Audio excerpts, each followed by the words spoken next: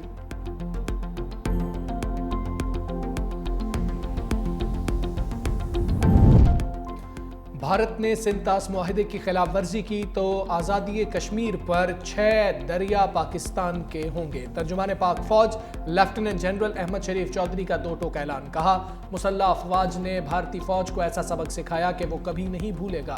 پاکستانی امن پسند ہیں، ملک بھر میں امن کا جشن منایا جا رہا ہے۔ پاکستان نے جھوٹ، فریب، دباؤ، جارحیت اور بھارت کے دیگر کئی پہلوؤں کا پردہ چاک کیا۔ بھارت اپنی پراکسی سے پاکستان میں دہشت گردی کرا رہا ہے۔ ملک سے دہشت گردوں کا صفایا کرنے تک آپریشنز جاری رہیں گے۔ چین، پاکستان اور افغانستان مل کر دہشت گردی کے خلاف لڑیں گے۔ اتفاق کیا کہ اپنی سرزمین دہشت گردی کے لیے استعمال نہیں ہونے دیں گے۔ نائب وزیر اعظم اسحاق ڈار کی دورہ چین کے بعد میڈیا کو بریفنگ۔ بتایا بھارت کا جھوٹا بیانیہ بے نقاب اور دنیا کو حقائق سے آگاہ کیا۔ چین سی پیک 2 شروع کرنے کے لیے بھی تیار ہے۔ پاکستان، افغانستان اور ازبکستان ریلوے پر بات ہو رہی ہے۔ اگر یہ نیٹ ورکس بن گئے تو گوادر پورٹ اصل معنوں میں فعال ہو جائے گا۔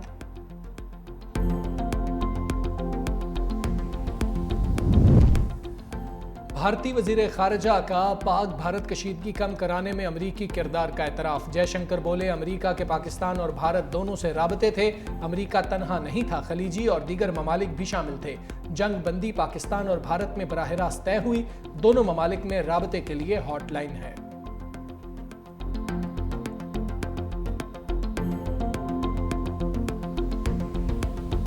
مودی حکومت تباہ جنگی طیاروں کی اصل تعداد چھپا کر قوم کو گمراہ کر رہی ہے۔ سابق بھارتی وزیر خارجہ یشونت سنہا نے بھی آپریشن سندور پر سوالات اٹھا دیے۔ کہا کہ مودی حکومت آپریشن سندور کو بہار الیکشن اور سیاسی فائدے کے لیے استعمال کرے گی۔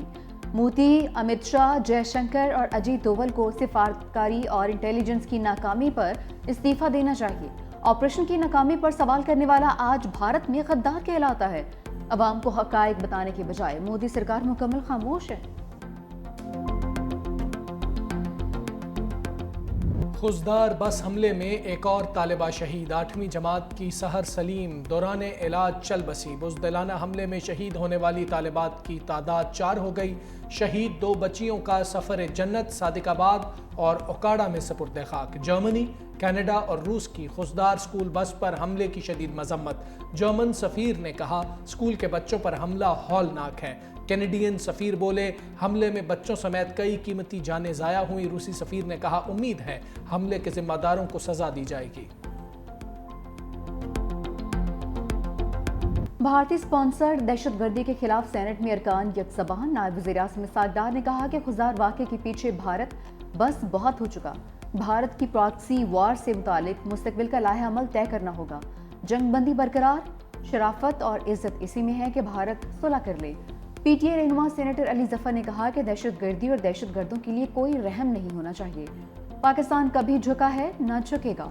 سینیٹر عرفان صدیقی نے کہا کہ بھارت پاکستان میں دہشت گردی کے لیے اپنی پراکسیز کو پیسہ اور ٹریننگ دے رہا ہے۔ ایسے لوگوں کے خلاف سخت کارروائی ہونی چاہیے۔ سینیٹر شیری رحمان نے کہا کہ ہماری جنگ افغانستان سے آئے دہشت گردوں اور بھارتی فنڈنگ سے چلنے والے سہولت کاروں سے ہے۔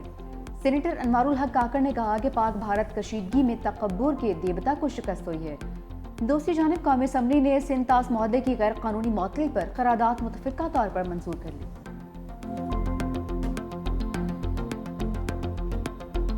ہمیں اپنا ڈیفنس دفاعی بجٹ بڑھانا پڑے گا۔ اپنا پیٹ کاٹ کے اس کو تمام تر پرائرٹی کے اوپر رکھ کے اس کو دگنا تگنا کرنا پڑے گا، اور یہ بڑا امپورٹنٹ ہے۔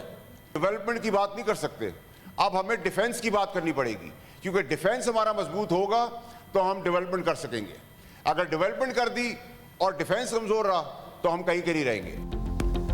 سینیٹر فیصل واڈا نے ترقیاتی بجٹ کم کر کے دفاعی بجٹ بڑھانے کی تجویز دے دی۔ سینٹ اجلاس سے خطاب میں کہا، فوج نے کم وسائل میں بھارت کے خلاف مارکا مارا، ہمیں اپنا پیٹ کاٹ کر ترجیحی بنیادوں پر دفاعی بجٹ بڑھانا اور تمام فورسز کی تنخواہوں کو ڈبل کرنا ہوگا۔ حکومت دل بڑا کرے اور اپوزیشن کو ویلکم کرے، اپوزیشن کو فیصلوں میں شامل نہیں کر سکتے تو کم از کم اعتماد میں تو لیں۔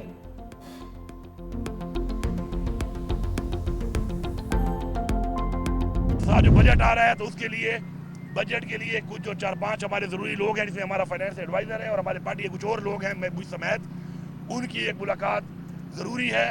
اور اگر یہ ملاقات یہ نہیں کراتے تو پھر IMF کی جو ان کی شرائط ہے اس کے اندر ہم ان کے ساتھ بیٹھیں گے بھی نہیں اور نہ ہم ان سے بات کریں گے، پھر یہ جانے ان کا کام جانے۔ یہ عمران خان کا ایک حق ہے، یہ ان کا ایک حق ہے اور اس حق سے ان کو اگر محروم کیا جائے گا تو اس کے خلاف بھی ہمیں بھرپور تحریک چلائیں گے۔ بجٹ پر بانی سے ملاقات نہ کروائی تو IMF شرائط پوری نہیں کریں گے۔ وزیر اعلیٰ KP کی وفاق کو ایک بار پھر سے دھمکی، بولے بجٹ کے حوالے سے مشاورت کے لیے بانی PTI سے ملاقاتیں ضروری ہیں۔ بانی پر بنائے گئے تمام کیسز جھوٹے اور جعلی ہیں۔ بانی PTI کی پاکستان کے لیے مذاکرات کرنے کو بھی تیار ہیں۔ بانی نے احتجاجی تحریک کے لیے بھی دوبارہ ذمہ داری دے دی ہے۔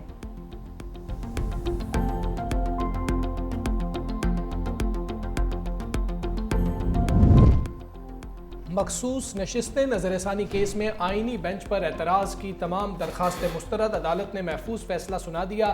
نظر ثانی کیس کی کارروائی کی لائیو سٹریمنگ کا حکم بھی دے دیا۔ سنی اتحاد کونسل کی 26ویں آئینی ترمیم کو پہلے سننے کی درخواست بھی مسترد، عدالت کا IT ڈپارٹمنٹ کو لائیو سٹریمنگ کے انتظامات کرنے کا حکم۔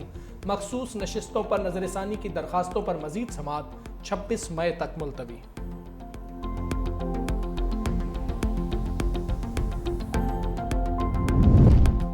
بانی PTI نے تیسری مرتبہ بھی پولی گرافک ٹیسٹ کروانے سے انکار کر دیا۔ پولیس کی تحقیقاتی ٹیم تفتیش کے لیے ڈیالہ جیل پہنچی تھی۔ بانی کے انکار کے بعد لاہور سے آنے والی تفتیشی ٹیم واپس روانہ ہو گئی۔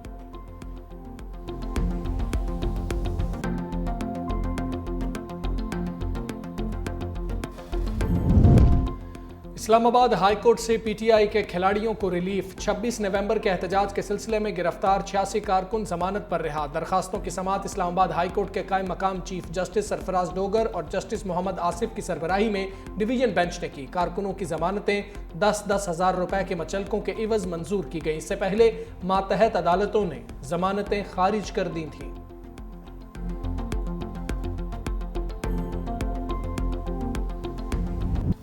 پاکستان سے عبرتناک شکست کے بعد مودی سرکار کا مسلمانوں کے خلاف بلڈوزر آپریشن، غیر قانونی بنگلہ دیشی تارکین کا بہانہ بنا کر مسلم بستیوں پر بلڈوزر چلا دیے۔ مسلمانوں کو دہشت گرد قرار دے کر ہزاروں مسلمانوں کے گھر مسمار کرنے کا سلسلہ بھی جاری۔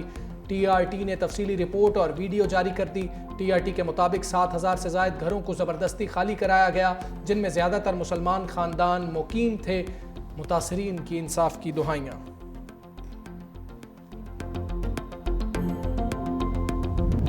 کراچی کنگز PSL 10 کے دور سے باہر۔ لاہور قلندرز نے کراچی کنگز کو 6 وکٹوں سے ہرا دیا۔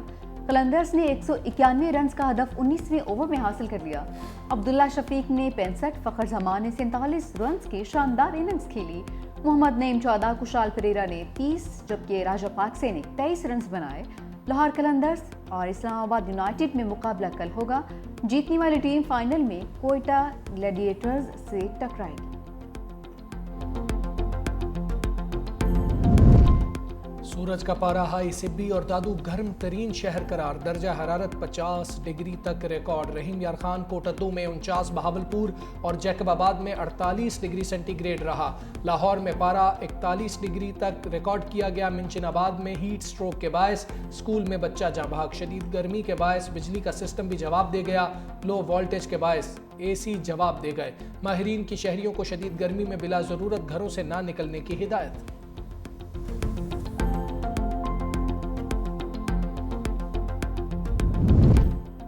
محکمہ تعلیم سندھ نے موسمی گرما کی تعطیلات کا اعلان کر دیا۔ تمام سرکاری سکولز اور کالجز میں 1 جون سے 31 جولائی تک تعطیلات ہوں گی۔ موسمی گرما کی تعطیلات کا اطلاق تمام نجی تعلیمی اداروں پر بھی ہوگا۔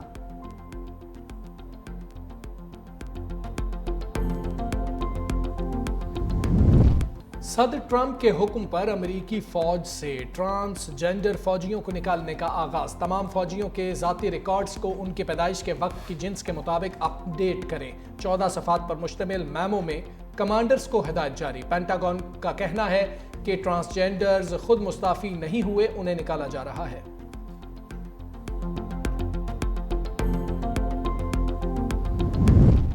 برطانیہ کی شہزادی کیٹ مڈلٹن کا نیا مومی مجسمہ توجہ کا مرکز بن گیا. مجسمہ دسمبر 2023 میں کنگ چارلز کی استقبالیہ تقریب میں شہزادی کے خوبصورت لباس سے متاثر ہو کر تیار کیا گیا. مجسمے کی تیاری میں 12 ماہ لگے. 20 ماہر فنکاروں نے اس کی باریکیوں پر کام کیا ہے.